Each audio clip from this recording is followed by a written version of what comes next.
Evert-Jan van Roekel, you're a lawyer, you're a historian, and you've done in-depth research into the activities of Dutch volunteers for the German Waffen SS during the Second World War. First of all, I read that you researched diaries of Dutch SS soldiers. How did you find those diaries? Well, my research was instigated by the University of Amsterdam in the Dutch Research Center for War Documentation. I've inventorized the diaries that were there.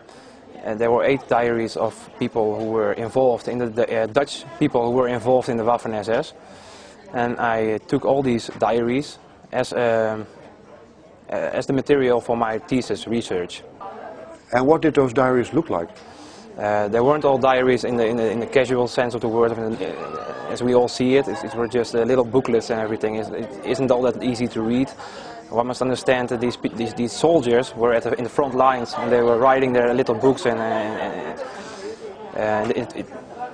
it's all kinds of pieces of paper and everything. It's not all just books or something. It's all kinds of pieces of paper. Now, in 3 of those diaries, you found evidence that those particular Dutch SS members were involved in the Holocaust. Yes. Could you give an example?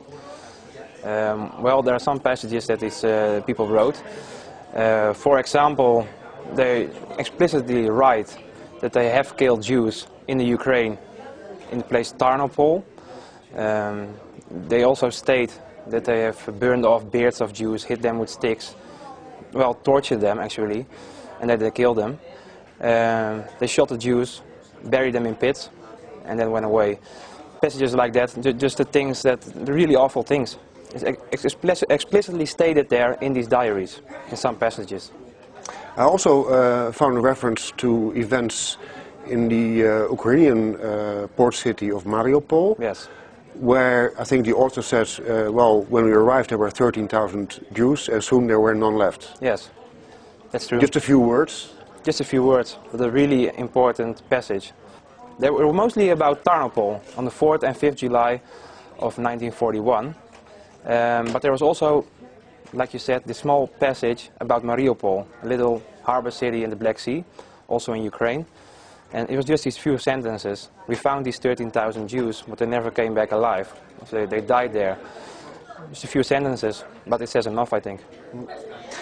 Now, you have also said that these diaries as such are not new, that other researchers have looked at them in the past, but didn't notice these references to the Holocaust. No, how come? Well, I can't quite say that for certain, but I think that these diaries are quite big. It's about 2,000 pages or something like that. So to read all these pages takes a lot of work. I think, and it's not quite good to read. The handwriting isn't all that good, so you have to take a lot of time to understand what is really written there. I just think nobody ever took the time to do this. And in my research, I did this. I was writing reading all these diaries from the front to the end. And in these large amounts of text, there were hidden some passages that were about these awful things. So now maybe it's just a coincidence, I must say. So now you have evidence about 3 individual Dutch SS soldiers. Yes. of the era, 1941.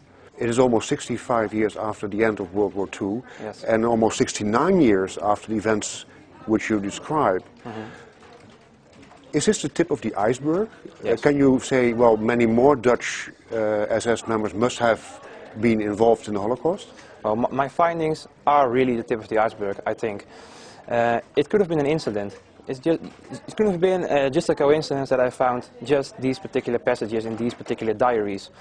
I can't say for certain that all Dutch soldiers in the Waffen-SS were war criminals. You just can't say that. It takes a lot more research to say something like that. I think it's more likely that most weren't war criminals, because most weren't in a situation that they could have committed war crimes. Most were just at the front, they were just fighting the Russians. They weren't there to kill the Jews. They were a military squad.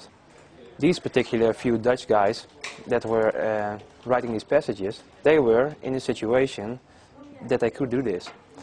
The other ones might have not been there to do it.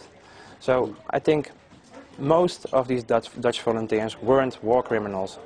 This could have been a coincidence, but we can't say it for sure. So that it needs a lot more research to draw a conclusion that is, yeah, that is correct. So almost 65 years after the end of World War II, the Dutch book on the war is certainly not closed yet. I would say that for sure. There's a lot more to discover about the Second World War. It's a really interesting topic, of course, and it's really popular in movies, in books. A lot of people are really interested in it. There's been a lot of research about the Second World War, but there's still a lot more to learn, I think. And about my subject here, the Dutch volunteers in the Waffen-SS, there should be a lot more research about these people, and I hope to find a lot more about this. Thank you for coming to Radio Netherlands Worldwide. Thank you very much.